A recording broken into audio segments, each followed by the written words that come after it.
Hey everyone, welcome back. In this tutorial, I'll show you how to add custom code in Squarespace in 2026. So if you want to add tracking tools, custom designs, or extra features to your website, this guide will walk you through everything step by step. First, log into Squarespace and go to your website dashboard, then click on Settings from the sidebar. Next, scroll down and click on Advanced Settings. This is where you'll find options for custom code and integrations.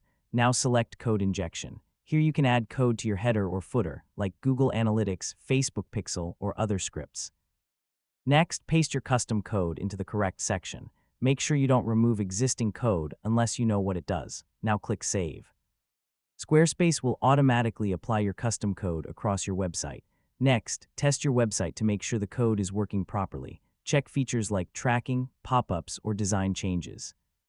If you want code on only one page, you can add it in page settings instead of site-wide settings. And that's it. You've successfully added custom code in Squarespace.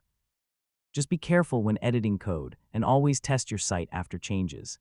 And don't forget to like, share, and subscribe for more tutorials like this.